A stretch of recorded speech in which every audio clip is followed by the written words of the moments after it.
Eu estava a caminho da reunião sobre a herança do meu marido, mas ao entrar no carro, um homem sem teto correu até mim e gritou: "Senhora, não ligue esse carro, sua nora." Meu sangue gelou. Quando cheguei na reunião, ela desmaiou. Nunca imaginei que uma terça-feira mudaria tudo. Sou Regina Campos, e esta é minha história. Aos 64 anos, eu acreditava já ter enfrentado todas as tempestades que a vida poderia me lançar. A morte de Eduardo há 3 meses tinha sido devastadora, mas eu estava seguindo em frente, um dia de cada vez, como ele gostaria que eu fizesse. O telefonema do escritório de advocacia chegou exatamente às 9 da manhã. "Senhora Campos, estamos prontos para seguir com o acordo sobre o espólio. A senhora pode estar aqui às 14 horas hoje?" A voz da mulher era profissional, quase fria. Eu concordei, é claro. Depois de meses esperando, estava ansiosa para finalmente encerrar esse capítulo e seguir em frente. Escolhi meu vestido azul marinho, aquele que Eduardo sempre dizia que realçava meus olhos. Ele o comprou para mim no nosso 35º aniversário de casamento, apenas 2 anos atrás. Enquanto prendia o colar de pérolas que ele me deu em nosso casamento, me vi refletida no espelho do quarto. A mulher que me olhava de volta parecia mais velha, mais frágil do que eu lembrava. 3 meses de luto haviam esculpido novas linhas ao redor dos meus olhos, tornando meus cabelos castanho-avermelhados mais prateados do que eu gostaria de admitir. O trajeto até o centro demorou mais que o esperado. O trânsito estava mais pesado que o normal, e me peguei tamborilando os dedos nervosamente no volante. Não tinha certeza por que me sentia tão ansiosa. Isso deveria ser simples. Eduardo e eu tínhamos discutido seu testamento muitas vezes ao longo dos anos. Tudo deveria vir para mim, com provisões para nosso filho Tiago e sua família após minha partida. Estacionei na garagem subterrânea do prédio do escritório de advocacia. Minhas mãos tremiam levemente enquanto desligava o motor. As paredes de concreto pareciam frias e pouco acolhedoras. Peguei minha bolsa e a pasta de documentos que me pediram para trazer. Respirei fundo e me dirigi ao elevador. Foi quando ouvi a voz: "Senhora, senhora, espere." Me virei e vi um homem se aproximando de trás de uma das pilastras de concreto. Ele devia ter uns 50 anos, usando roupas que já tinham visto dias melhores. Uma jaqueta gasta, jeans desbotados, botas surradas. Seu cabelo estava despenteado e ele tinha a aparência desgastada de alguém que passava muito tempo nas ruas. Meu primeiro instinto foi continuar andando, talvez até correr. Eduardo sempre me alertou sobre ficar sozinha em estacionamentos, mas algo nos olhos dele me deteve. Não eram ameaçadores ou agressivos. Estavam preocupados, quase desesperados. "Por favor, senhora, preciso lhe contar algo importante", ele disse, mantendo uma distância respeitosa. "A senhora é Regina Campos, não é? A viúva de Eduardo?" Meu coração começou a bater forte. Como esse estranho sabia meu nome? Sabia sobre Eduardo? "Não sei quem o senhor é, mas preciso que me deixe em paz", eu disse, tentando manter a voz firme enquanto alcançava meu telefone. "Senhora, por favor. Sei como isso parece, mas eu trabalhei para Moraes e Associados lá em cima. Fui demitido há 3 semanas, mas antes de me mandarem embora, ouvi coisas sobre o testamento do seu marido. Fiquei paralisada. Moraes e Associados era o escritório de advocacia de Eduardo, o mesmo com quem eu estava prestes a me encontrar. O homem olhou nervosamente ao redor, como se verificasse se estávamos sendo observados. Sua nora, Luciana, ela tem mantido contato com certas pessoas no escritório. Existem documentos, coisas que ela mandou preparar. Minha boca ficou seca. "Do que você está falando?"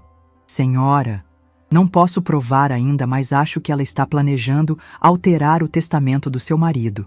Ela anda dizendo que a senhora não tem capacidade mental para administrar o espólio. Ela tem prontuários médicos, declarações de pessoas alegando que a senhora tem agido confusa, esquecida." As palavras me atingiram como um golpe físico. Me apoiei na lateral do meu carro para não cair. "Isso é impossível. Nunca fui diagnosticada com nada. Estou perfeitamente bem." "Eu sei, senhora. Por isso estive esperando aqui, na esperança de interceptá-la antes da reunião. Ela não esperava que a senhora aparecesse hoje. Ela disse ao Sr. Moraes que a senhora provavelmente nem se lembraria do compromisso." Minha raiva explodiu, superando meu medo. Como ela se atreve? Como alguém se atreve a questionar meu estado mental? O homem assentiu em simpatia. Tem mais, senhora. Ela tem forjado documentos, fazendo parecer que seu marido queria mudar seu testamento nas últimas semanas. Ela tem relatórios médicos falsos, dizendo que ele estava preocupado com sua capacidade de gerenciar as finanças. Me senti como se estivesse me afogando. Nada disso fazia sentido. Eduardo nunca havia expressado qualquer preocupação sobre eu gerenciar nossos assuntos. Se é que existia algo, era eu quem cuidava da maior parte de nossas finanças durante todo o nosso casamento. Por que está me contando isso? Perguntei, estudando seu rosto em busca de qualquer sinal de mentira. Porque eu gostava do seu marido, senhora. Ele sempre foi gentil comigo quando vinha ao escritório. E porque o que eles estão fazendo não é certo. Posso não ter muito, mas ainda tenho minha consciência. Olhei para esse estranho, esse homem sem teto que estava arriscando o pouco que lhe restava para me avisar. Qual é seu nome? José, senhora. José Gonçalves.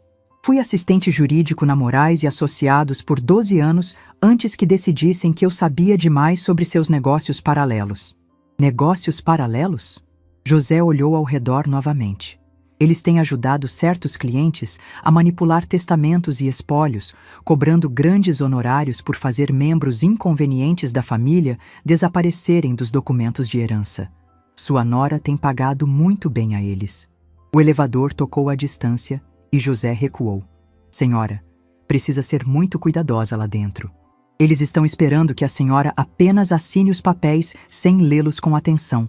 Não deixe que pressionem a senhora a fazer nada. Antes que eu pudesse fazer mais perguntas, ele desapareceu nas sombras entre os carros. Fiquei ali por vários minutos, minha mente girando com tudo que ele havia me contado. Parte de mim queria descartar aquilo como os delírios de um homem perturbado, mas algo profundo no meu estômago me dizia que ele estava falando a verdade. Pensei em Luciana, minha nora há 8 anos. Ela sempre fora doce comigo na minha frente, mas eu havia notado pequenas coisas ao longo dos anos. O jeito como ela cochichava com Tiago quando eu entrava na sala. Como ela sempre parecia desviar as conversas quando eu falava sobre Eduardo e nossa vida juntos. Os olhares sutis de irritação quando eu mencionava nossas lembranças. Com as mãos trêmulas, apertei o botão do elevador. Quando as portas se fecharam, vislumbrei José me observando de trás de uma pilastra, sua expressão cheia de preocupação. A subida até o 15º andar pareceu eterna. Quando as portas se abriram, entrei na luxuosa recepção de Moraes e Associados. Os móveis de mogno e as obras de arte caras, que antes me impressionavam, agora pareciam sinistros, como uma bela armadilha projetada para atrair vítimas desavisadas. Senhora Campos, disse a recepcionista com um sorriso ensaiado. Estão esperando pela senhora na sala de conferências A. Enquanto caminhava pelo corredor, meus saltos batendo no piso de mármore polido, percebi como tudo parecia silencioso. Silencioso demais.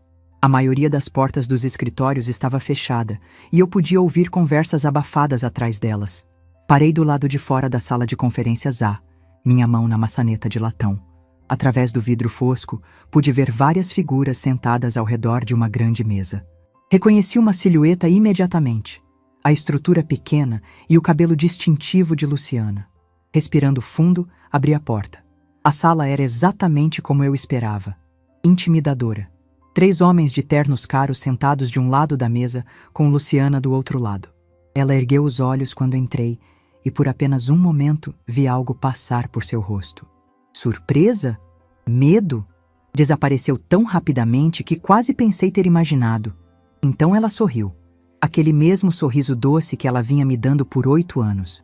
Oh, Regina, não achei que você viria hoje. O jeito como ela disse isso confirmou tudo o que José havia me contado. Olá, Luciana, eu disse, mantendo minha voz firme apesar da tempestade rugindo dentro de mim. É claro que estou aqui.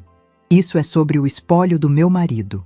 O advogado principal, um homem magro com cabelos prateados e olhos frios, gesticulou para uma cadeira vazia. Senhora Campos, por favor, sente-se. Temos vários documentos que requerem sua assinatura hoje. Enquanto me sentava, notei Luciana mexendo com sua aliança de casamento, girando-a repetidamente em seu dedo. Ela não encontrava meus olhos diretamente, concentrando-se em vez disso na pilha de papéis à sua frente. Antes de começarmos, eu disse, colocando minha bolsa firmemente sobre a mesa. Gostaria de entender exatamente o que estamos discutindo hoje. Meu marido e eu revisamos seu testamento muitas vezes. Estou familiarizada com seus desejos. O advogado trocou um rápido olhar com seus colegas. Senhora Campos, houve alguns desenvolvimentos recentes. Seu marido fez certas alterações em seu testamento nas últimas semanas, expressando preocupações sobre... Pare, interrompi, surpreendendo a mim mesma com a firmeza na minha voz. Que tipo de preocupações? Luciana finalmente olhou para mim, seus olhos arregalados com o que parecia ser preocupação genuína. Regina, Eduardo estava preocupado com sua saúde. Ele mencionou vários incidentes em que você parecia confusa, esquecida. Ele queria garantir que o espólio fosse administrado adequadamente. As palavras pareciam um tapa no meu rosto. Incidentes? Que incidentes? Um dos outros advogados deslizou uma pasta pela mesa.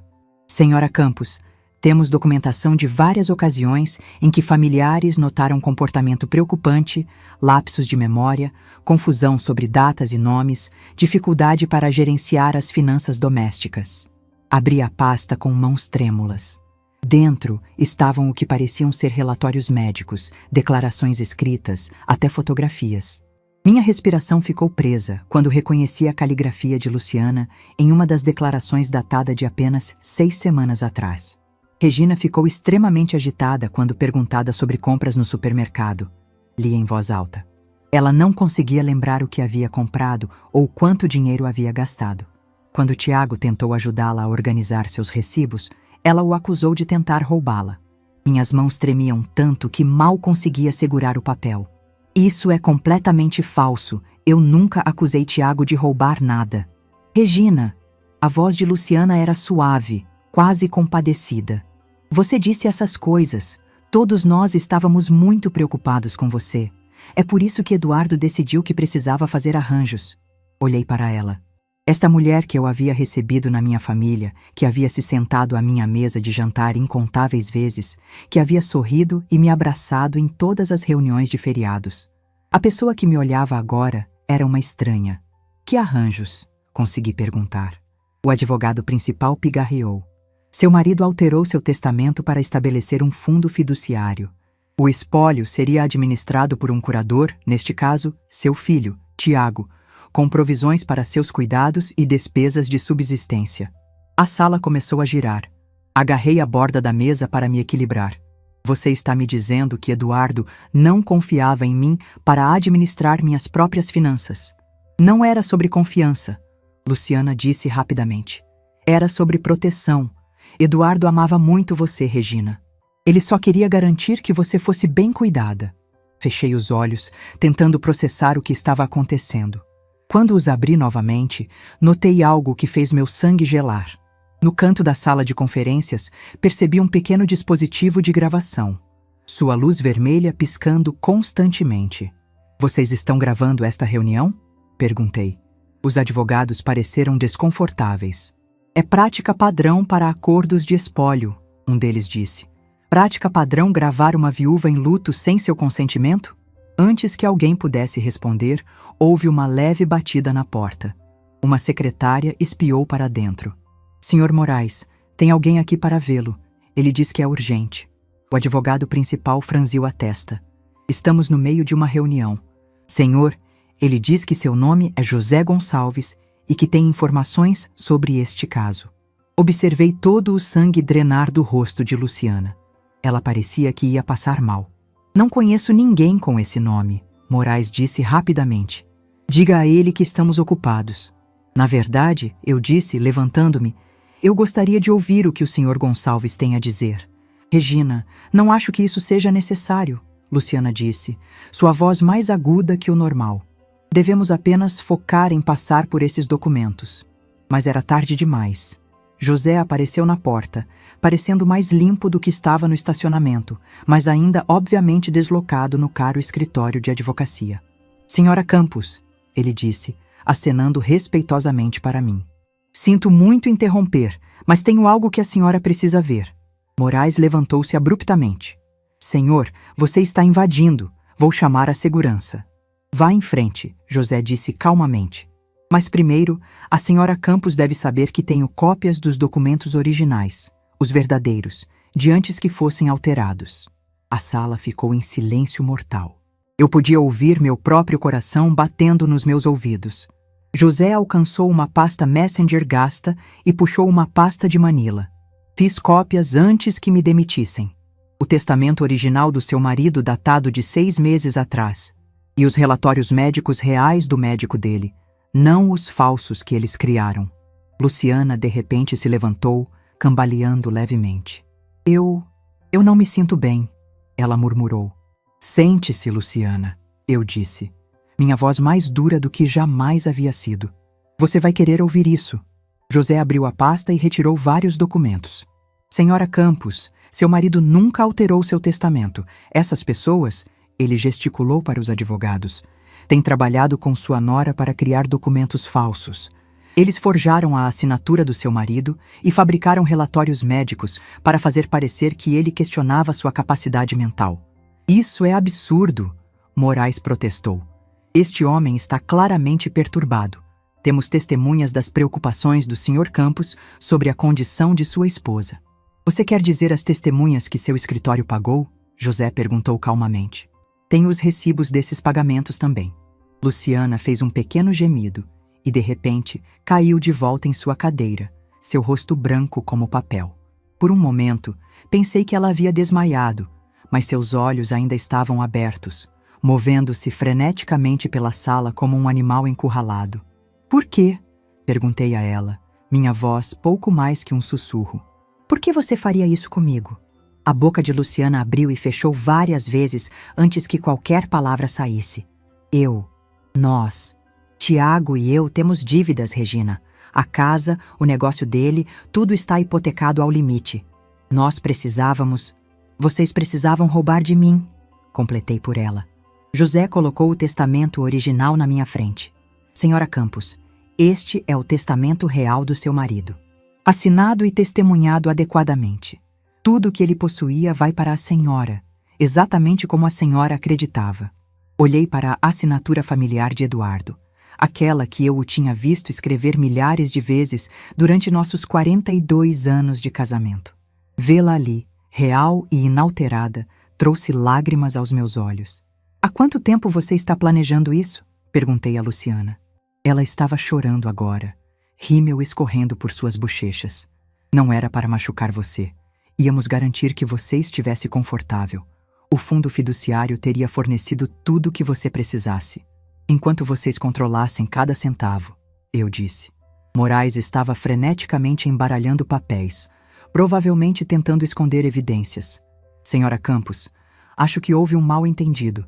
Talvez devêssemos reagendar esta reunião. Não, eu disse com firmeza. Vamos terminar isso agora mesmo. Olhei ao redor da sala para essas pessoas que tinham tentado me roubar do presente final do meu marido. Não apenas seu dinheiro, mas sua confiança. A mulher que havia sorrido para mim enquanto tramava pelas minhas costas. Os advogados que estavam dispostos a falsificar documentos pelo preço certo. Mas também olhei para José, este homem que não tinha nada a ganhar e tudo a perder ao falar por mim. Um homem que havia arriscado a pouca estabilidade que lhe restava para garantir que eu soubesse a verdade. O que acontece agora? Perguntei a ele. José olhou para os advogados com nojo. Agora chamamos a polícia. Enquanto ele pegava seu telefone, Luciana soltou um pequeno soluço e caiu para frente, finalmente desmaiando de verdade desta vez. Mas eu não sentia simpatia por ela. A mulher que acabara de desmaiar não era a nora que eu pensava conhecer. Era uma estranha que estivera usando o rosto de minha nora por 8 anos. E eu estava prestes a descobrir quão profunda era sua traição. A polícia chegou em 20 minutos, mas esses 20 minutos pareceram horas. Luciana havia recuperado a consciência e estava sentada cabisbaixa em sua cadeira, não se dando mais ao trabalho de manter sua fachada inocente. A mulher doce que eu conhecia há 8 anos havia desaparecido completamente, substituída por uma estranha cujos olhos evitavam os meus. Os advogados permaneciam em silêncio tenso, claramente calculando suas opções legais e as possíveis consequências. A detetive Sarah Chen era uma mulher por volta da minha idade, com olhos gentis mas afiados que pareciam absorver tudo de uma só vez. Ela escutou pacientemente enquanto José explicava o que sabia, examinando os documentos que ele havia trazido com calma profissional. Senhora Campos, ela disse após analisar tudo, vou precisar que a senhora me conte sobre seu relacionamento com sua nora. Comece do início. Me vi pensando em 8 anos atrás, quando Tiago trouxe Luciana para nos conhecer. Ela tinha 25 anos na época, trabalhava como auxiliar de dentista e parecia doce e genuinamente apaixonada pelo meu filho. Eduardo e eu a recebemos de braços abertos. Ela era perfeita, contei a detetive Chen. Perfeita demais, percebo agora. Sempre dizia exatamente o que queríamos ouvir. Sempre concordava com tudo que Eduardo e eu dizíamos. Pensei que estivesse apenas tentando se encaixar. Enquanto eu falava, memórias começaram a se reorganizar na minha mente como peças de um quebra-cabeça, formando uma imagem mais clara. Coisas que pareciam inocentes na época agora assumiam um significado mais sombrio. Cerca de 3 anos atrás, ela começou a fazer pequenos comentários. Continuei. Nada óbvio, apenas pequenas sugestões de que eu talvez estivesse ficando esquecida. Ela perguntava se eu me lembrava de conversas que supostamente tivemos, eventos que tenho certeza que nunca aconteceram. Luciana ergueu o olhar para mim, seus olhos vermelhos e inchados. Regina, eu estava genuinamente preocupada. Não, interrompi, me surpreendendo com a firmeza na minha voz. Você estava plantando sementes, me fazendo questionar minha própria memória. A detetive Chen se virou para José. Senhor Gonçalves, pode me contar mais sobre o que testemunhou no escritório de advocacia? José puxou um pequeno caderno, suas mãos notavelmente firmes considerando sua situação.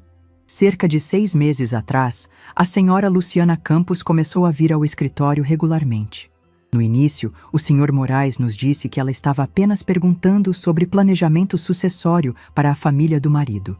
Mas depois as reuniões se tornaram mais secretas. Ele folheou seu caderno.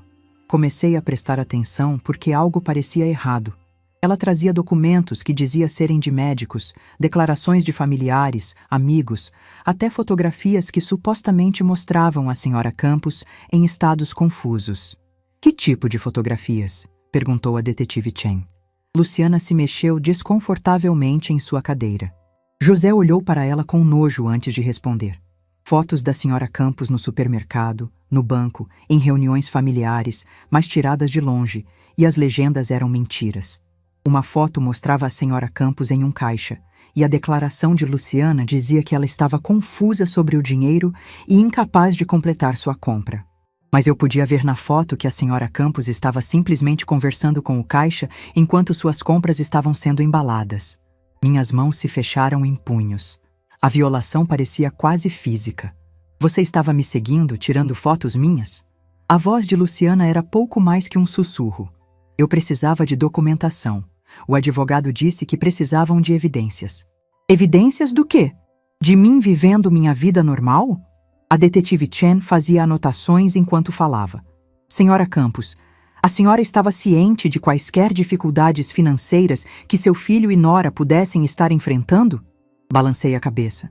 Tiago sempre pareceu estar bem. Ele tem seu próprio negócio de consultoria. Eles vivem em uma bela casa em Jardim América. Fazem férias caras todos os anos. Tudo financiado por dívidas, Luciana disse subitamente, sua voz amarga. A casa tem 2 hipotecas. O negócio mal está equilibrando as contas. As férias foram no cartão de crédito. Nós devemos mais de 300 mil reais. O número me atingiu como um soco no estômago. 300 mil? Como isso é possível? O negócio de Tiago começou a falhar há 2 anos. Luciana continuou, lágrimas escorrendo pelo rosto novamente. Ele estava orgulhoso demais para contar a você e Eduardo. Ele continuou pegando dinheiro emprestado, pensando que poderia dar a volta por cima. Quando Eduardo adoeceu, percebemos que a herança poderia ser nossa única saída. Olhei para ela, tentando processar essa informação. Meu filho, lutando financeiramente por 2 anos, e não tinha dito uma palavra para nós. Eduardo teria ajudado imediatamente se soubesse. Então, Em vez de pedir ajuda, você decidiu roubar de mim, eu disse. Não era roubo, Luciana protestou fracamente. Você seria cuidada. O fundo fiduciário cobriria todas as suas despesas. José bufou.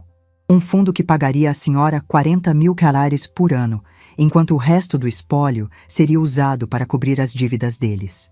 Vi os cálculos, senhora Campos. Eles planejavam usar o dinheiro do seu marido para pagar seus cartões de crédito e hipotecas, mantendo a senhora com o que seria praticamente uma mesada. A traição cortava mais fundo do que eu poderia ter imaginado. Isso não era apenas sobre dinheiro. Era sobre meu filho e sua esposa planejando sistematicamente controlar todos os aspectos da minha vida. Tiago sabe disso? Perguntei a Luciana. Ele faz parte disso? Ela hesitou. E essa hesitação me disse tudo o que eu precisava saber. Ele sabe sobre as dívidas, ela disse finalmente. E sabe que estávamos esperando que a herança resolvesse nossos problemas. Mas não sabe sobre os documentos falsos ou as mentiras sobre seu estado mental. Ele acha que Eduardo realmente mudou o testamento porque estava preocupado com você. A detetive Chen levantou os olhos de suas anotações. Então, seu marido acredita que seu pai genuinamente pensava que sua mãe estava se tornando incompetente? Luciana assentiu miseravelmente. Eu tenho contado histórias para ele há meses, pequenos incidentes que supostamente aconteceram quando ele não estava por perto. Fiz com que ele acreditasse que Eduardo estava preocupado com sua memória, suas habilidades de tomada de decisão. A sala parecia estar girando.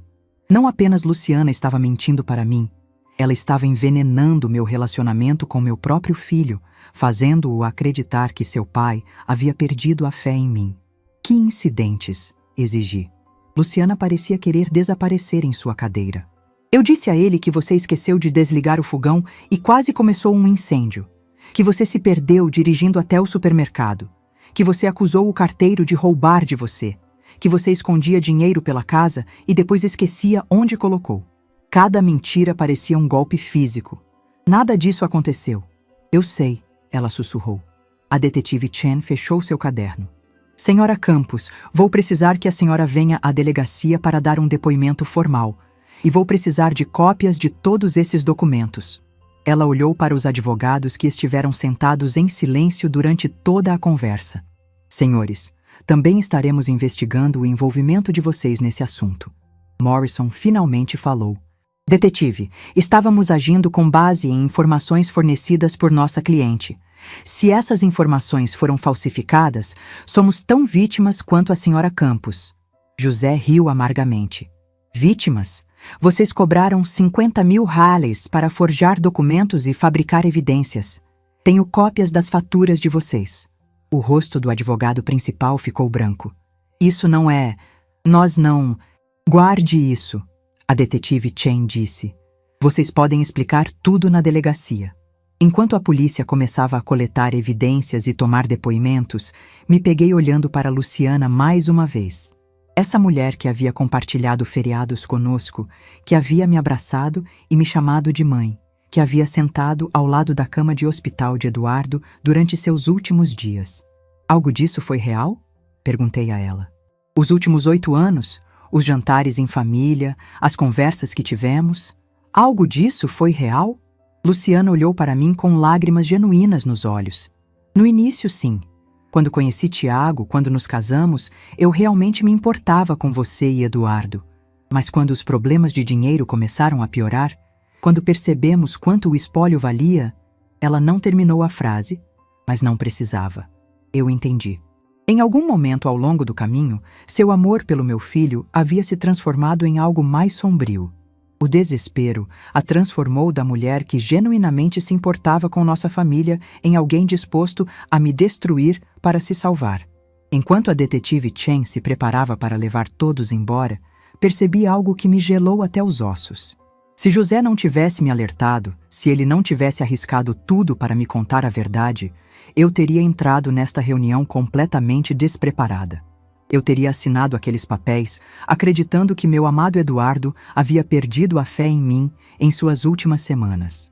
Eu teria passado o resto da minha vida pensando que meu marido havia morrido, acreditando que eu era incompetente. Enquanto seu dinheiro era usado para pagar pelas próprias mentiras que o convenceram de que não se podia confiar em mim, O pensamento era tão horroroso que tive que me sentar novamente, minhas pernas de repente fracas demais para me sustentar.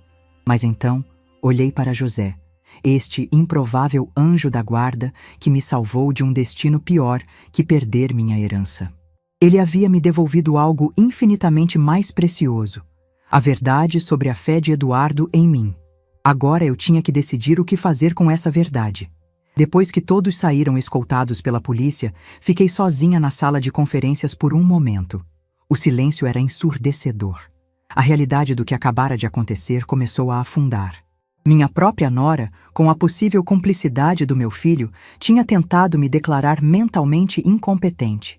Eles estavam dispostos a destruir minha dignidade, minha independência, minha própria percepção de mim mesma, tudo por dinheiro. Peguei o testamento original que José havia trazido.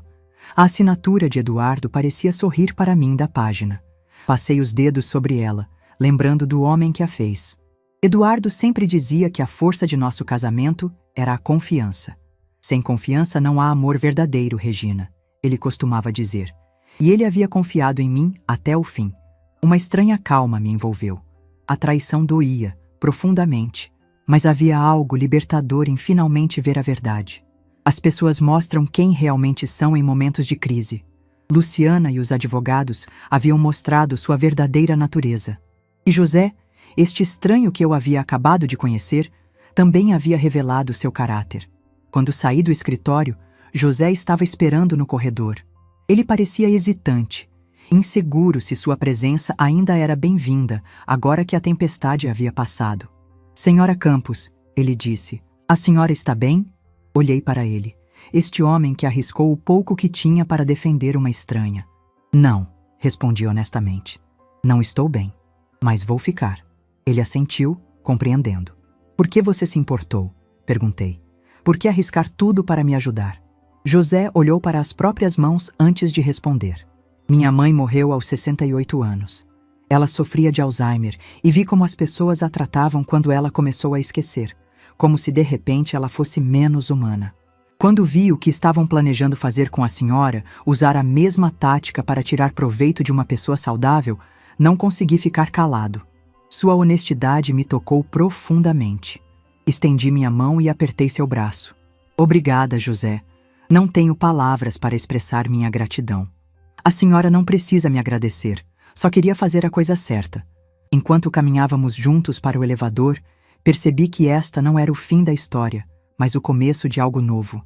Havia ainda muito a resolver. Confrontar Tiago, lidar com as consequências legais do esquema de Luciana e descobrir como seguir em frente. A verdade, por mais dolorosa que fosse, era preferível a viver em uma mentira cuidadosamente construída. O elevador desceu silenciosamente para o térreo. Quando as portas se abriram, José perguntou: "Para onde a senhora vai agora?" Uma boa pergunta. Eu tinha um apartamento, tinha minha independência, tinha a verdade. E agora, tinha uma escolha a fazer sobre o tipo de pessoa que eu queria ser diante dessa traição. "Vou para casa", respondi. "E depois vou decidir que tipo de mãe, sogra e pessoa quero ser daqui para frente." Ao sairmos do prédio para a luz do sol da tarde, senti um peso sendo erguido dos meus ombros. Qualquer que fosse o caminho à frente, eu o enfrentaria com dignidade e força. As qualidades que Eduardo sempre admirou em mim e que ninguém poderia tirar, não importa o quanto tentassem. 3 dias depois da delegacia, eu estava sentada na minha cozinha, olhando fixamente para meu telefone. Tiago havia ligado 17 vezes desde que a detetive Chen o contatou. 17 ligações que eu não atendi porque não estava pronta para ouvir sua voz. Não estava pronta para saber o quanto do veneno de sua esposa ele havia absorvido. José apareceu 2 vezes, trazendo cópias de documentos e verificando se eu estava bem. Este homem que vivia em situação de rua se importava mais com meu bem-estar do que minha própria nora. A ironia não me escapava. A campainha tocou exatamente às 14 horas, como eu esperava. Pelo olho mágico, vi Tiago parado na minha porta, seu rosto abatido e seu cabelo geralmente impecável desalinhado. Ao seu lado estava Luciana, parecendo menor e mais frágil do que eu jamais a tinha visto. Abri a porta, mas não os convidei a entrar. Mãe, disse Tiago, sua voz quebrando na única palavra. Precisamos conversar. Estudei o rosto do meu filho, procurando sinais do homem que eu havia criado. Ele parecia exausto, mais velho que seus 33 anos. Círculos escuros sombreavam seus olhos, e suas roupas pareciam que ele tinha dormido nelas. Precisamos? Perguntei, mantendo minha voz neutra. Por favor, mãe, deixe-nos entrar, deixe-nos explicar, ele implorou. Dei um passo para o lado, mas apenas porque eu precisava ouvir o que ele tinha a dizer. Precisava saber quanto ele sabia, quanto ele havia participado do esquema de sua esposa. Eles se sentaram no sofá que Eduardo e eu havíamos escolhido juntos, 15 anos atrás. O mesmo sofá onde havíamos recebido Luciana em nossa família quando Tiago a trouxe para casa pela primeira vez. O mesmo sofá onde compartilhamos incontáveis momentos familiares que agora pareciam manchados por mentiras. Tiago começou sem rodeios. A detetive Chen me contou tudo. Sobre os documentos falsos, os relatórios médicos forjados, as mentiras sobre papai mudar o testamento. Permaneci de pé, meus braços cruzados. E eu não tinha ideia, mãe, juro por tudo que é mais sagrado. Não tinha ideia de que Luciana estava fazendo nada disso. Olhei para ele atentamente. Este filho que eu havia dado à luz, criado, amado incondicionalmente por 33 anos. Mas você sabia sobre as dívidas. Seu rosto se contorceu. Sim, estamos afundando, mãe. O negócio está falhando. Devemos dinheiro para todo mundo. E eu estava envergonhado demais para contar para você e papai. Continuei pensando que poderia dar a volta por cima, que poderia reverter a situação antes que vocês precisassem saber. Então, quando Eduardo ficou doente, vocês começaram a pensar na herança. Tiago estremeceu como se eu tivesse dado um tapa nele. Não assim. Não do jeito que você está fazendo parecer. De que jeito, então? Luciana falou pela primeira vez desde que entrou na minha casa. Tiago, conte a verdade para ela. Toda ela. Ele passou as mãos pelo cabelo. Quando papai recebeu o diagnóstico, quando soubemos que ele tinha apenas meses de vida, comecei a entrar em pânico sobre o que aconteceria com você depois que ele se fosse. Você ficaria sozinha naquela casa grande, gerenciando tudo sozinha. Tenho 64 anos, Tiago, não 94. Eu sei, mas Luciana começou a apontar pequenas coisas, momentos em que você parecia confusa ou esquecida. Ela disse que papai havia mencionado estar preocupado com você. Senti minha raiva aumentar. Que pequenas coisas! Tiago pareceu desconfortável. Como quando você esqueceu nossos planos de jantar no último Natal, ou quando você não conseguia lembrar o nome do cachorro novo do vizinho, ou quando você colocou o leite na despensa em vez da geladeira. Olhei para ele incrédula. Tiago, você cancelou o jantar de última hora porque Luciana ficou doente. O cachorro do vizinho se chama Caramelo, e eu sabia disso perfeitamente bem. E colocar o leite na despensa uma vez depois de trabalhar no jardim por 3 horas não me torna senil. A confusão no rosto dele era genuína. Ele olhou de mim para Luciana e de volta para mim. Mas Luciana disse... Luciana mentiu, eu disse categoricamente. Sobretudo, Luciana estava chorando novamente, lágrimas silenciosas escorrendo pelo rosto. Eu distorci as coisas. Ela sussurrou. Peguei momentos normais do dia a dia e os fiz parecer sintomas de demência. Fiz você ver problemas que não existiam. Tiago parecia alguém que tivesse acabado de perder o chão sob os pés. Por que você faria isso? Porque eu estava desesperada, disse Luciana. Porque estávamos perdendo tudo. E pensei que, se você acreditasse que sua mãe precisava de ajuda para administrar o espólio, talvez você estivesse mais disposto a deixar a gente cuidar das coisas por ela. Cuidar das coisas? Eu repeti. Você quer dizer roubar de mim? Não. Luciana protestou fracamente. Teríamos cuidado de você. Teriam me mantido sob seu controle, eu disse. 40.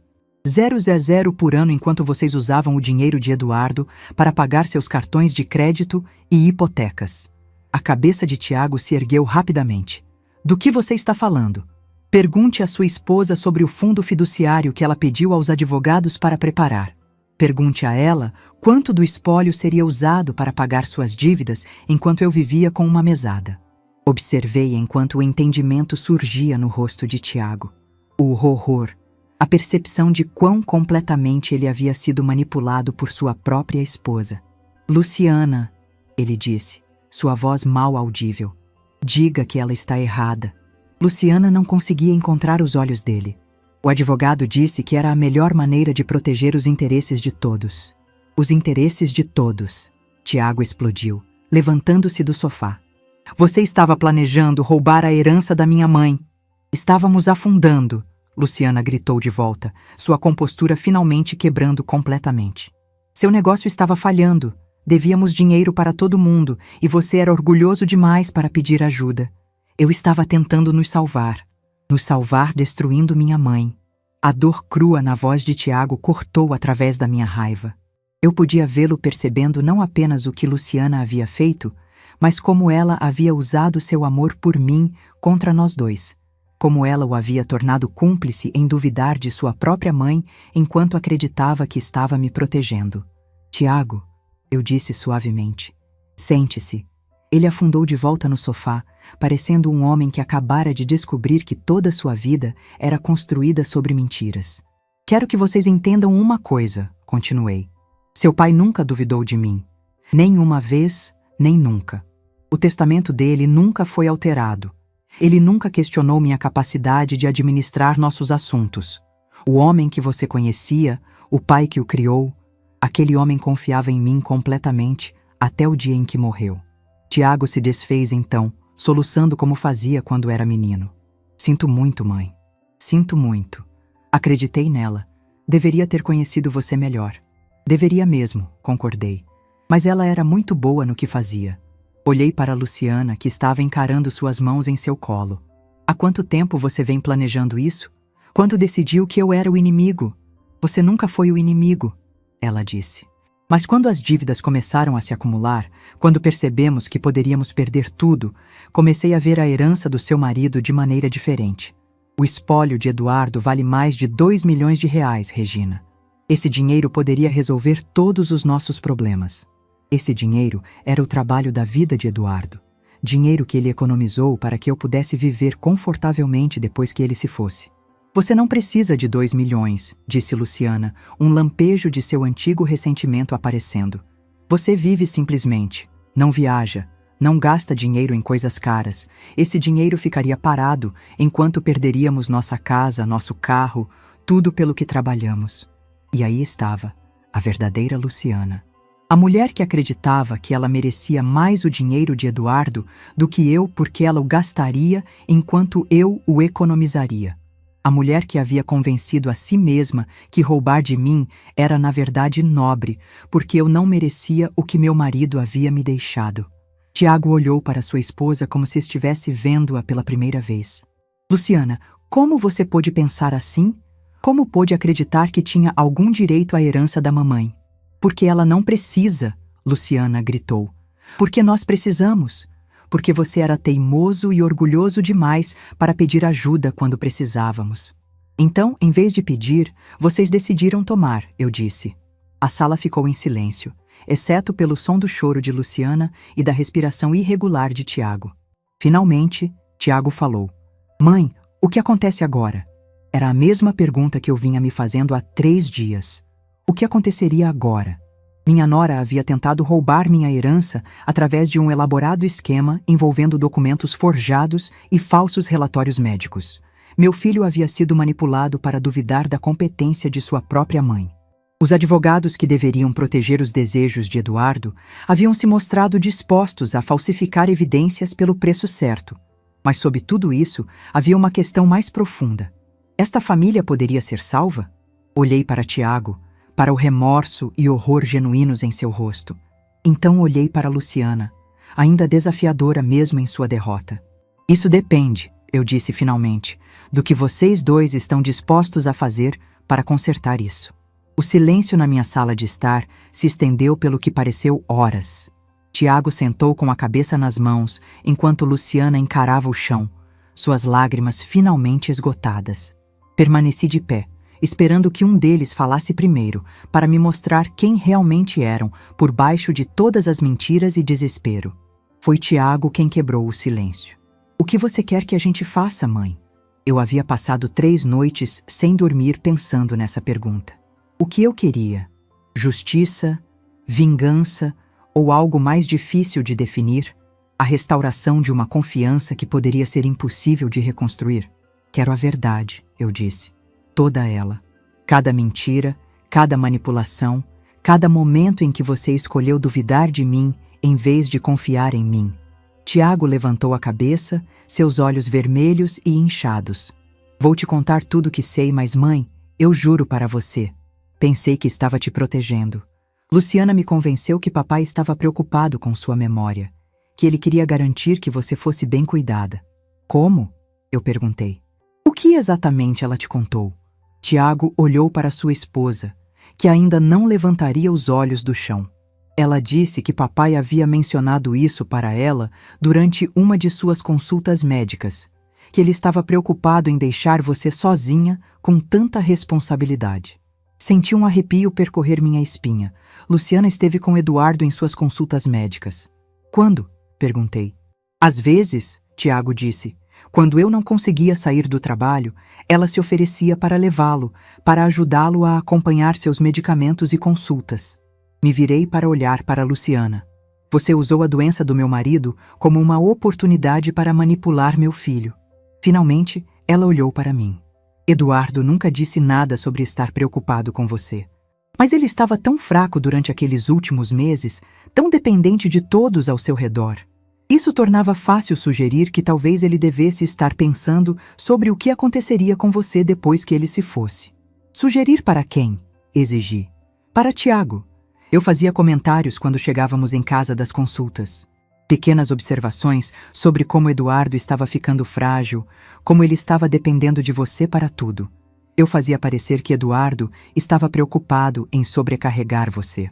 A traição cortava mais fundo do que eu havia pensado possível. Esta mulher havia usado os meses finais do meu marido, quando ele estava em seu momento mais vulnerável, para plantar sementes de dúvida sobre mim na mente do nosso filho. O que mais? Perguntei, minha voz firme apesar da raiva crescendo dentro de mim. Luciana passou um lenço pelo nariz. Comecei a prestar atenção em tudo que você fazia. Cada vez que você esquecia onde colocou suas chaves, cada vez que você tinha que pedir a alguém para repetir algo, cada coisa normal que acontece com todo mundo todos os dias, eu mencionava para Tiago depois, fazendo parecer preocupante. E você acreditou nela? Eu disse para Tiago. Ela foi tão sutil sobre isso, mãe. Ela nunca disse diretamente que você estava tendo problemas. Ela apenas mencionava coisas casualmente, como se estivesse preocupada, mas não quisesse fazer alarde. Com o tempo, começou a parecer que havia um padrão. Pensei nos últimos anos, tentando me lembrar das interações com ambos. Eu havia notado Luciana prestando atenção em comum às minhas palavras e ações. Havia sinais que eu perdi? As fotografias? Eu disse de repente. Quando você começou a me seguir? Luciana se mexeu desconfortavelmente. Cerca de 4 meses atrás. Os advogados disseram que precisariam de documentação se fôssemos questionar sua competência. Questionar minha competência? Repeti. Vocês estavam planejando me declarar mentalmente incapaz? Não, Tiago disse rapidamente. Não era isso que discutimos. Era exatamente o que discutimos. Luciana disparou, virando-se para encarar o marido. Tiago, pare de fingir que não sabia do que se tratava. Conversamos sobre criar uma curatela, sobre garantir que sua mãe estivesse protegida de tomar más decisões financeiras. Tiago pareceu atordoado. Achei que estávamos falando em ajudá-la a administrar as coisas, não em tirar seus direitos. São a mesma coisa, Luciana disse. A curatela teria a protegido enquanto garantia que o dinheiro fosse usado de forma responsável. Responsável? Eu disse. Você quer dizer para pagar suas dívidas? As dívidas estavam nos destruindo, Luciana disse, sua voz subindo novamente. Você tem ideia do que é perder tudo? Ter credores ligando todos os dias? Saber que vai perder sua casa, seu carro, tudo pelo que trabalhou? Você tem ideia do que é descobrir que sua própria família esteve conspirando contra você? Retruquei. Descobrir que as pessoas em quem você mais confiava no mundo estavam planejando tê-la declarada incompetente para poderem roubar seu dinheiro? Não íamos roubar nada, Tiago protestou fracamente. O fundo fiduciário teria providenciado para você. Tiago, eu disse, Minha voz mais suave agora, porque eu podia ver que ele finalmente estava entendendo o que realmente havia sido planejado. O fundo fiduciário que Luciana e os advogados projetaram me daria 40.000 teraharis por ano para viver, enquanto o resto do espólio de Eduardo pagaria suas dívidas. Depois que esse dinheiro acabasse, o que então? Ele olhou para mim, as implicações finalmente se registrando completamente. Não sobraria nada. Nada, eu confirmei. Seu pai trabalhou por 45 anos, economizou cada centavo que podia, investiu com cuidado e construiu um espólio que me permitiria viver confortavelmente pelo resto da minha vida. O plano de sua esposa teria acabado com tudo em 5 anos. Luciana levantou-se abruptamente, seu rosto vermelho de raiva. Isso tudo é fácil para você julgar, Regina. Você nunca esteve endividada. Você nunca enfrentou perder tudo. Você não sabe como é o desespero.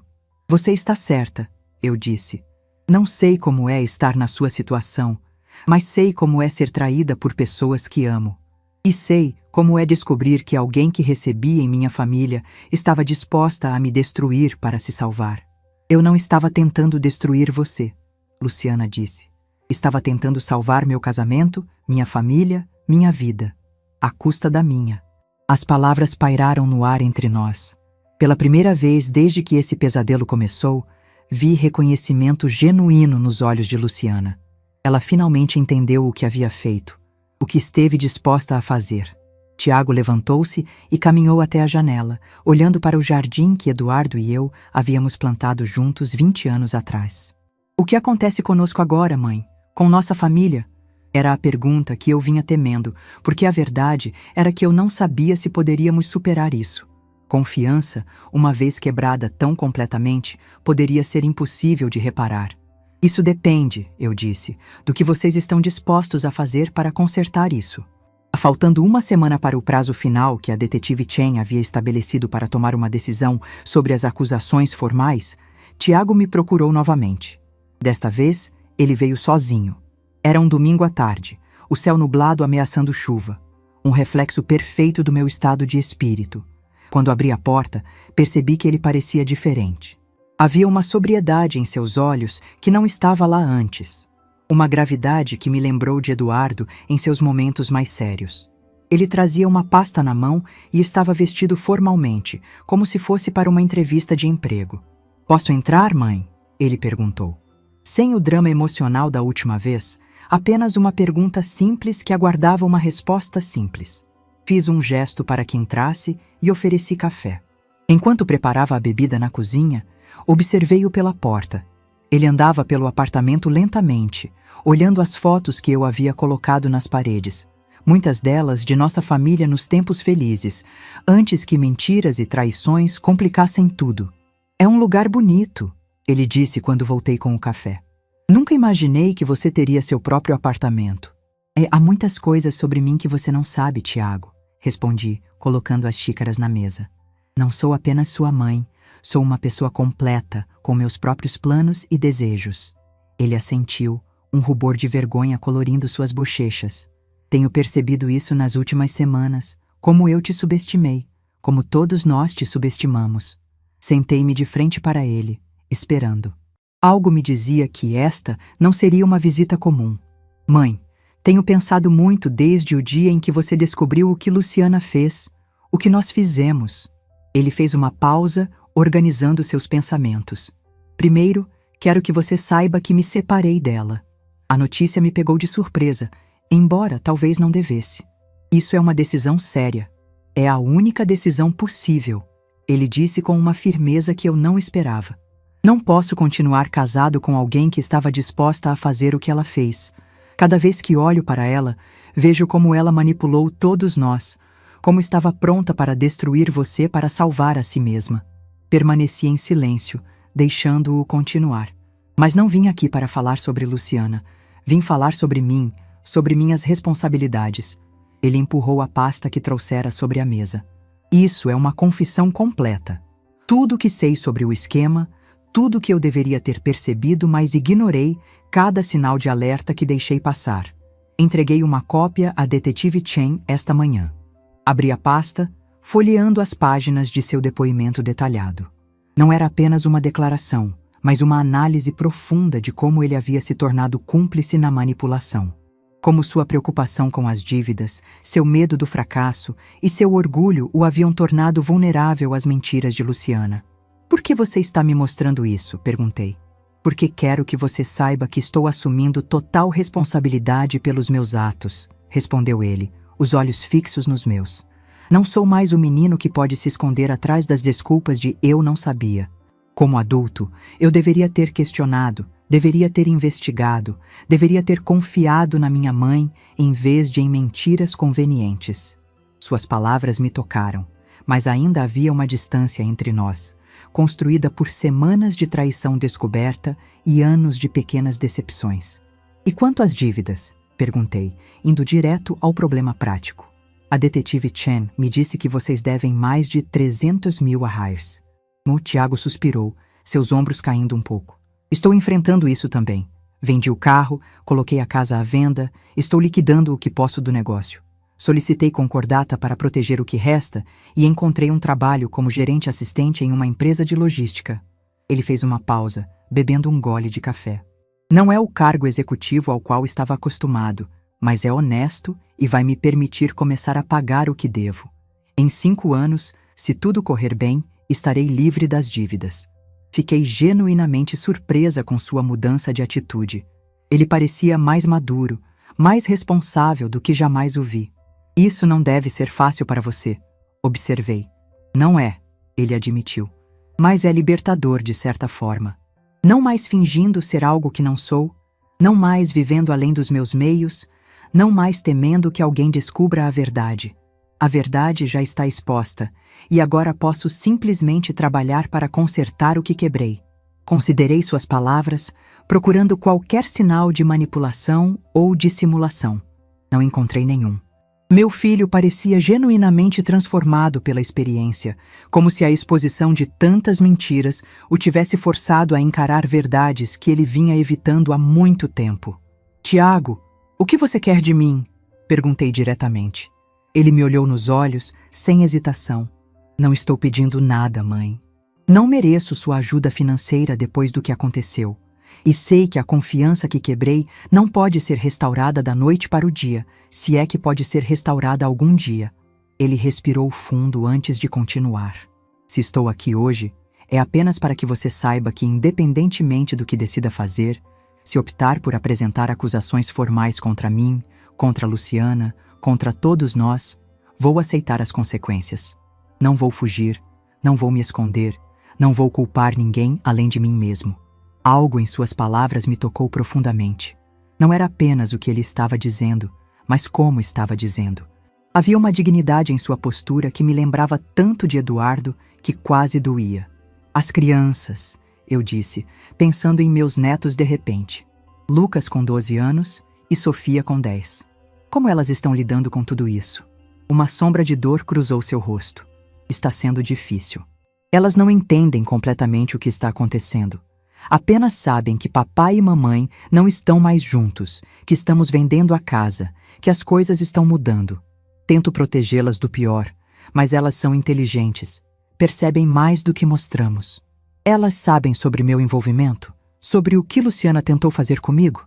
Tiago balançou a cabeça. "Não nos detalhes, não. Elas só sabem que houve um desentendimento sério sobre o testamento do vovô. Luciana, ela tem dito coisas às crianças, insinuações de que você está sendo difícil, que não quer ajudar a família." Senti um aperto no peito. Mesmo agora, Luciana continuava manipulando, usando as crianças como armas. "E o que você diz a elas?" "A verdade, dentro do que podem entender na idade delas. Que vovó não fez nada de errado, que os adultos cometeram erros sérios e que estamos enfrentando as consequências." Ficamos em silêncio por um momento, cada um perdido em seus próprios pensamentos.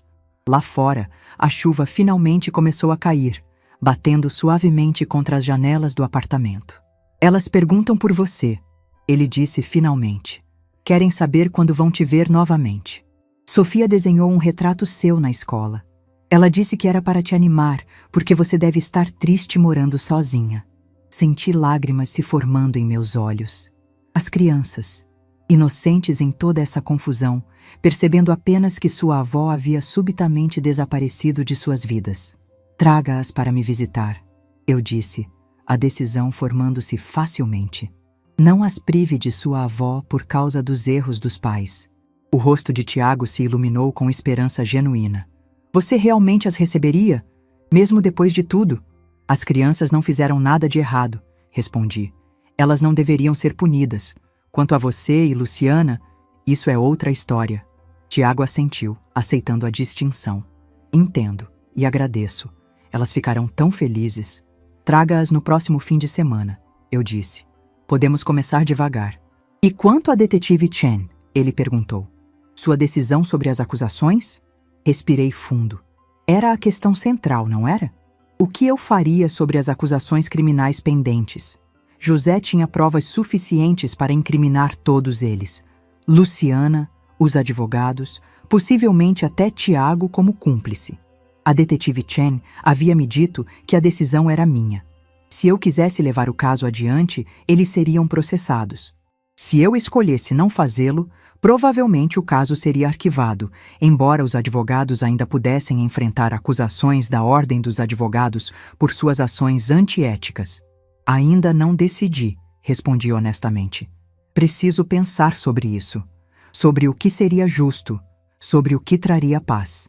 Qualquer que seja sua decisão, vou respeitá-la, disse Tiago. Só espero que você saiba o quanto sinto muito por tudo isso. Por não ter sido o filho que deveria ter sido. Por ter permitido que isso acontecesse.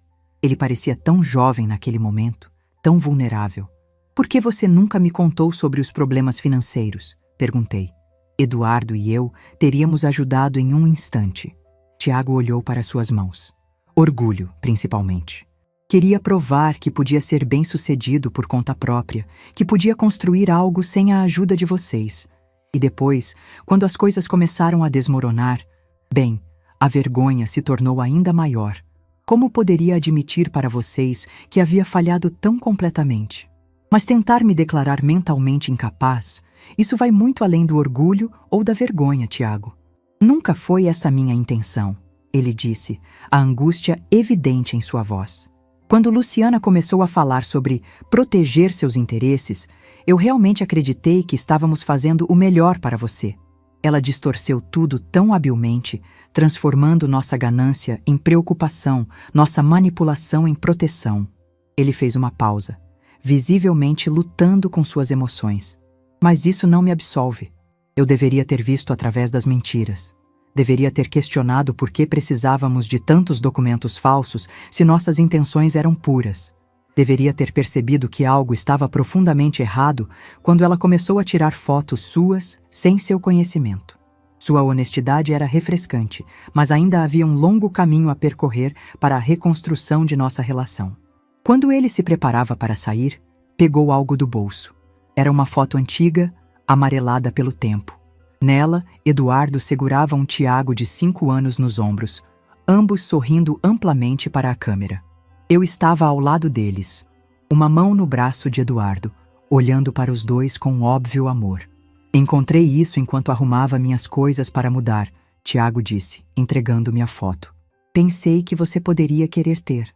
Peguei a fotografia, sentindo a textura do papel antigo sob meus dedos. Éramos tão jovens, tão felizes, tão inocentes quanto ao futuro que nos aguardava. Obrigada, eu disse, realmente grata por este pequeno pedaço do passado. Depois que Tiago saiu, fiquei olhando para a foto por muito tempo. Eduardo parecia tão vivo nela, tão presente. O que ele teria feito nesta situação? Como ele teria lidado com a traição do filho, com a manipulação da nora? Eu sabia a resposta. Eduardo sempre priorizou a integridade, mas também a compaixão. Ele acreditava que as pessoas podiam mudar, que podiam aprender com seus erros e se tornar melhores. Mas ele nunca foi ingênuo. Confiança, uma vez quebrada, precisava ser reconquistada através de ações consistentes ao longo do tempo. Peguei meu telefone e disquei o número da detetive Chen. Era hora de tomar uma decisão sobre como seguir em frente. Não apenas para punir os culpados, mas para permitir que a cura começasse. Enquanto esperava ela atender, olhei novamente para a fotografia em minha mão. A família que fomos, A família que poderíamos ser novamente de alguma forma, se não igual, talvez algo novo, algo mais forte por ter sido quebrado e remendado. Como aquela antiga arte japonesa de consertar cerâmica quebrada com ouro, kintsugi, tornando o objeto mais bonito por ter sido rompido. Quando a detetive Chen atendeu, eu sabia exatamente o que queria dizer. Minha decisão estava tomada, não por vingança ou por fraqueza, mas por um desejo de justiça que deixasse espaço para a redenção. Detetive Chen, eu disse, minha voz firme. Decidi como quero proceder com este caso.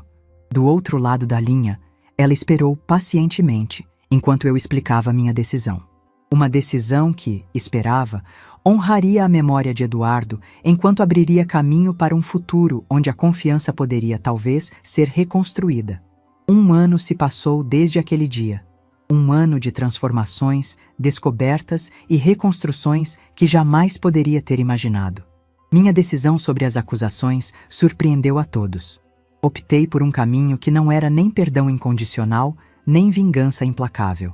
Com a orientação da detetive Chen e a assessoria do Dr. Henrique, um advogado experiente que José me apresentou, formulamos um acordo. Os advogados de Moraes e Associados enfrentariam todas as consequências legais de suas ações. Não haveria clemência para profissionais que traíram seu juramento ético por dinheiro. José testemunhou contra eles, e sua evidência meticulosa levou a condenações que sacudiram a comunidade jurídica. Morrison recebeu 5 anos de prisão e perdeu sua licença para advogar. Seus associados receberam sentenças menores, mas igualmente devastadoras para suas carreiras. Para Luciana, propus um acordo diferente. Ela evitaria a prisão se concordasse com 3 condições. Primeiro, terapia obrigatória para entender as raízes de seu comportamento manipulador. Segundo, serviço comunitário extenso com idosos vítimas de abuso financeiro. Terceiro, um pedido público de desculpas e reconhecimento completo de suas ações. Não por vingança, mas para garantir que ela realmente compreendesse a gravidade do que havia feito. "Por que você está me dando essa chance?" Ela perguntou quando apresentei as condições, seus olhos desconfiados, como se procurasse uma armadilha. "Não estou fazendo isso por você, Luciana", respondi calmamente. "Estou fazendo pelos meus netos, que precisam de uma mãe capaz de ensinar valores como honestidade e respeito. E estou fazendo por mim mesma, porque não quero carregar o peso da amargura pelo resto da minha vida." Quanto a Tiago, minha abordagem foi ainda mais surpreendente. Não apresentei acusações formais contra meu filho, mas estabeleci meus próprios termos. Ajudaria com parte de suas dívidas, não como um presente, mas como um empréstimo formal com contrato e prazo de pagamento. Ele precisaria continuar trabalhando e reconstruindo sua vida com responsabilidade. "Você está realmente disposta a me ajudar, depois de tudo?" Ele perguntou incrédulo quando expliquei minha decisão. "Estou disposta a te dar a chance de provar que pode ser o homem que seu pai sempre acreditou que você seria", respondi. "Mas confiança, uma vez quebrada, precisa ser reconquistada. Isso levará tempo e consistência." Tiago concordou com meus termos sem hesitação. O alívio em seu rosto era evidente, não apenas pela ajuda financeira, mas pela oportunidade de redenção. Os meses seguintes foram uma dança cuidadosa de limites e reconstrução. Meus netos, Lucas e Sofia, tornaram-se visitantes regulares no meu apartamento. No início, havia um desconforto palpável, resultado das mentiras que Luciana havia contado a eles, mas gradualmente a verdade substituiu as distorções. "Vovó, por que você e a mamãe brigaram?" perguntou Sofia certa vez, enquanto fazíamos biscoitos juntas na minha cozinha. A pergunta tão direta me pegou de surpresa. Depois de pensar cuidadosamente sobre como responder, disse simplesmente: "Às vezes, querida, os adultos cometem erros graves quando estão desesperados ou com medo. Sua mãe fez algumas escolhas que me machucaram muito, mas estamos trabalhando para consertar as coisas. Como quando eu quebrei o vaso da tia Márcia e fiquei com medo de contar." Ela perguntou, sua mente infantil buscando paralelos. "Algo assim, mas muito maior", respondi, impressionada com sua percepção. "O importante é que quando cometemos erros, precisamos reconhecê-los e trabalhar para consertar o que quebrou." José se tornou uma presença constante na minha vida. Ajudei-o a encontrar um apartamento modesto e a conseguir um trabalho como assistente administrativo em um escritório local. Suas habilidades organizacionais, evidentes na maneira meticulosa como documentou a fraude, impressionaram seus novos empregadores. Almoçávamos juntos regularmente, uma amizade improvável nascida das circunstâncias mais estranhas. "A senhora salvou minha vida", ele me disse um dia. "Você salvou a minha primeiro", respondi. Luciana surpreendeu a todos com sua dedicação ao processo terapêutico. Seu terapeuta me contatou, com sua permissão, para explicar que ela estava confrontando traumas profundos de abandono na infância que haviam moldado seu comportamento manipulador e sua obsessão por segurança financeira. Não era uma desculpa, mas oferecia contexto. Em nosso primeiro encontro supervisionado, 6 meses após o incidente, ela parecia uma pessoa diferente, mais contida, mais consciente. "Nunca vou poder desfazer o que fiz", ela disse, olhando diretamente para mim pela primeira vez sem subterfúgios. "Mas estou tentando entender por que fiz o que fiz para nunca mais repetir esse comportamento." Não foi fácil e nem sempre linear. Houve recaídas, momentos de tensão, dias em que a desconfiança ressurgia com toda a força. Mas lentamente, com o tempo e esforço de todos os envolvidos, uma nova dinâmica começou a se formar. Tiago manteve sua promessa, trabalhando diligentemente e fazendo pagamentos regulares do empréstimo. Quando recebi o primeiro depósito, senti um misto de orgulho e esperança. Talvez ele realmente estivesse mudando. O mais surpreendente foi minha própria transformação. Aos 65 anos, descobri uma independência que nunca havia conhecido. Comecei a tomar decisões baseadas no que eu queria, não apenas no que era esperado de mim como mãe ou avó. Viajei, fiz novos amigos, ingressei em um grupo de apoio para mulheres que haviam enfrentado abusos financeiros por familiares. Numa tarde de outono, encontrei-me no cemitério, sentada ao lado do túmulo de Eduardo. O vento soprava suavemente, carregando folhas douradas que dançavam ao redor da lápide. "Sei que você teria perdoado mais facilmente do que eu", sussurrei para ele. "Você sempre teve um coração mais generoso. Mas espero que entenda que estou tentando encontrar um caminho que honre sua memória sem me diminuir." Foi como se pudesse sentir sua resposta no vento, uma aprovação silenciosa das escolhas que fiz.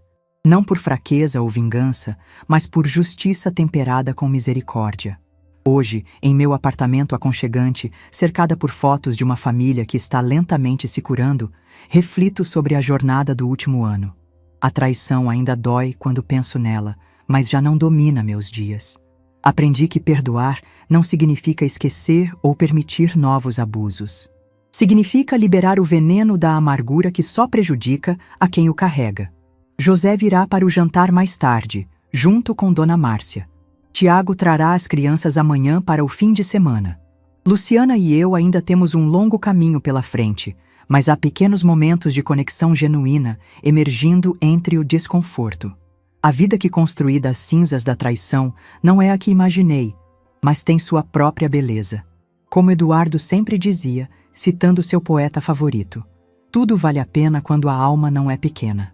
E minha alma, depois de tudo isso, se expandiu de maneiras que nunca imaginei possível. Se essa história tocou seu coração, deixe seu like, se inscreva no canal e comente aqui embaixo. No meu lugar, o que você faria? Sua mensagem pode iluminar o dia de alguém.